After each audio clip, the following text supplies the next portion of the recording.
بكم سنة صار نجم كبير ومعجبات وملايين ملايين اثنين الفلوس والمشاهدات والفولورز. صار يحط شروط ويتطلب ويطالب، والمحبين تبعوله بيقولوا له تدلل، اطلب بيتنفذ. هلا اللي ما بيحبوه يمكن يكونوا قليل، بس اللي ما بيحبوه ناطرينه دايما وبضلوا لاحقينه. كله ما بيفيد، اللي بيفيد انه موجود بقوة على الساحة، بشكل خطر عكتار واسمه اغانيه ترند. سمعت انه عاقل ما عنده مشاكل، بس الليلة رح جرب يصير بيني وبينه مشكل. اهلا وسهلا بالنجم ابن العراق سيف نبيل، نوات المجهول. يا أهلا يا أهلا. النجم العراقي العربي سيف نبيل، اهلا وسهلا فيك، نورتنا. أهلا.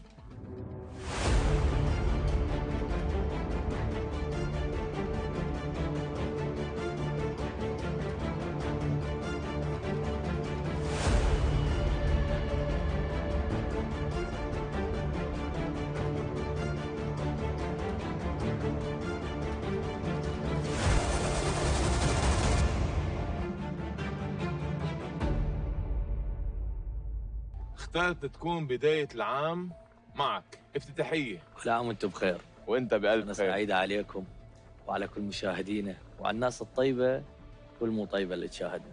في ناس مو طيبة؟ الكل طيبين. في كل وأنت طيب. طيب. تسلم.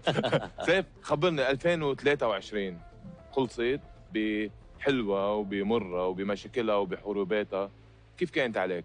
أنا إنسان متفائل بالحياة، حتى لو تكون السنة شوية فيها مشاكل وعرقلة، أقول ألف الحمد لله والشكر. كل رزق من رب العالمين، كل نعمة من رب العالمين. كان فيها نجاحات كتير، كان فيها هتات كتير، كان فيها انتصارات على الصعيد المهني أكيد كبيرة. إذا بنحط لها عنوان 2023 شو العنوان بيكون على الصعيد المهني؟ أقول سنة الخير والبركة. ألف حلو. الحمد لله. وال24 إن شاء الله أحسن وأحسن. خيرات والبركات. إن شاء الله أحسن وأحسن علينا وعليكم وعلى كل الناس. سيف، بال 2023 أو بآخر 5 سنوات سجلت انتصارات ونجاحات كبيرة على الصعيد المهني، خلتك تصير اسم كتير كبير بنحسب له ألف حساب.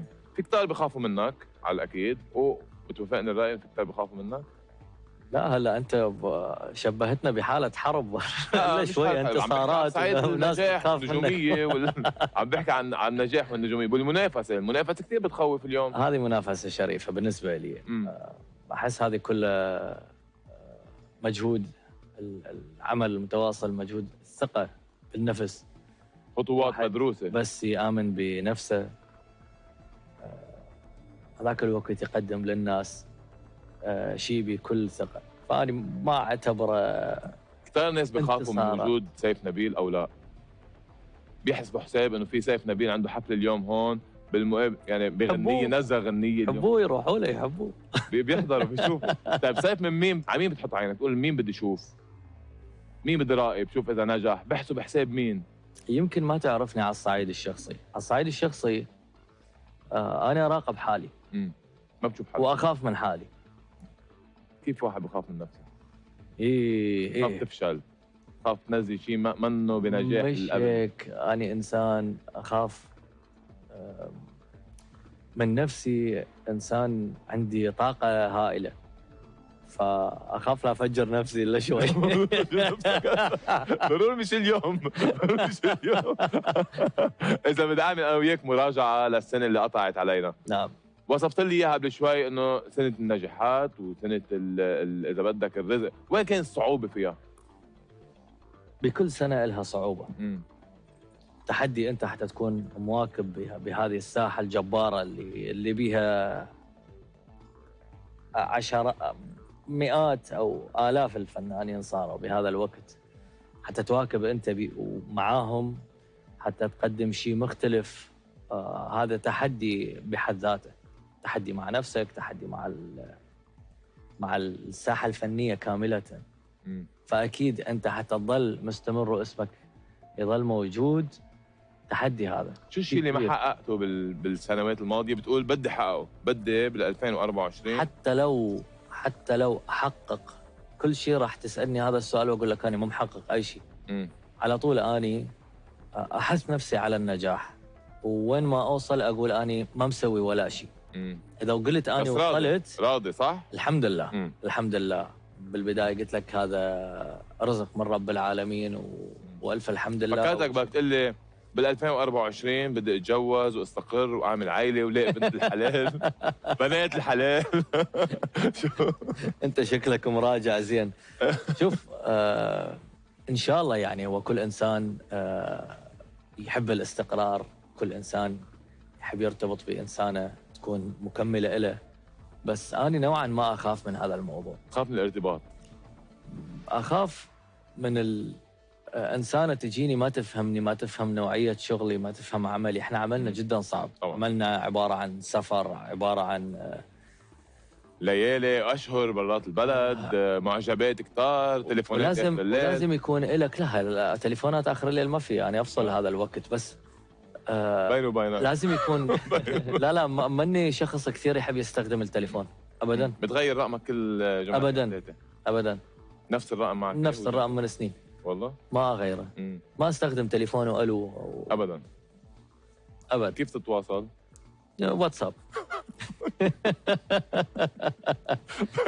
طيب بس انت حتى تنفهم بهذا المجال صعبه. اني مش بس مغني، ملحن. اني احتاج سبيس بحياتي، احتاج طاقه ايجابيه على طول، احتاج وقت فراغ حتى اقدر اني ادرس وحتى اقدر اني ابدع. طيب سيف، اليوم نحن بال 2024 بدايه 2024 الله راد الايام سوا طويل كثير.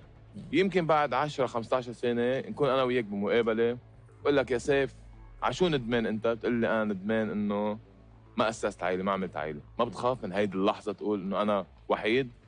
اسم الله امير خيك اكيد رح ياسس عيال يعني. الله يحفظك. ليه متاكد؟ ايه ليه متاكد؟ انا مأكد 100% بعد. ممكن نوصل انا وياك لهالنهار تقول لي انا ندمت انه ما عملت عائله.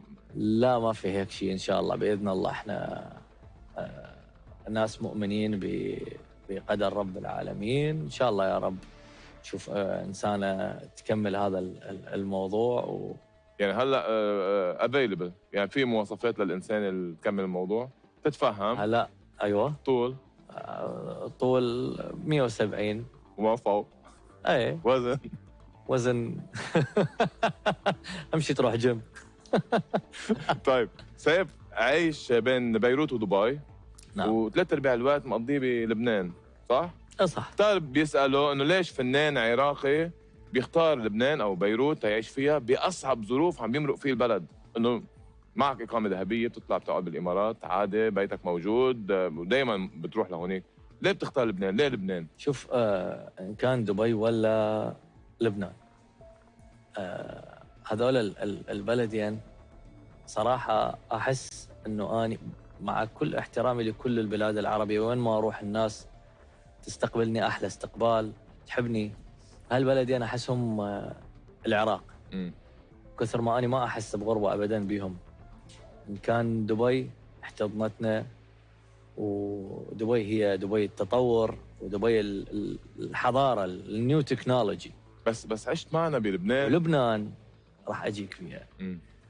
لبنان بلد الناس الطيبه، بلد الطبيعه الحلوه، بلد احكي لك اياها بالعراقي، كل شيء يريد الشخص يشوفه بلبنان. يريد جبل يروح للجبل، يريد ثلج اكو، يريد بحر اكو، كل شيء تريد انت موجوده بلبنان. هذا الدوله الوحيده العربيه اللي يلتقي بها بحرها وجبلها سوا. حلو. طيب سيف، عشت معنا بالبلد باصعب يعني انهيار اقتصادي، امني، انفجار المرفأ، انهيار اجتماعي، كيف تعاطيت مع الامور؟ يعني اكيد كان عندك حسابات بالبنك اكيد. والله البلد تجنن وبلد رائعه. واني سالوني على فكره يعني اني كثير انسان شخص مساهم بالسياحه مالتكم. اي واحد يسالني اقول له لبنان ما بيها شيء، لبنان تجنن ولبنان رائعه. هي فعلا هيك. وتعالوا تفضلوا يمي، واعزم اصدقائي اللي يجوني من كل بلدان الدول العربيه ولا اللي عايشين بيوروب ولا اللي عايشين بامريكا يجوني للبنان. عشرتك مع اللبنانيين تعلمت تحكي لبناني؟ شوي اي. يعني هلا اذا بحكي انا وياك فيك تحكيني لبناني عادي؟ ممكن احاول. احاول او بتصيب؟ شوف ما راح اصيبها 100%. احكي لي اياها باللبناني قل لي. ما راح اصيبها 100%. مش راح اصيبها 100%.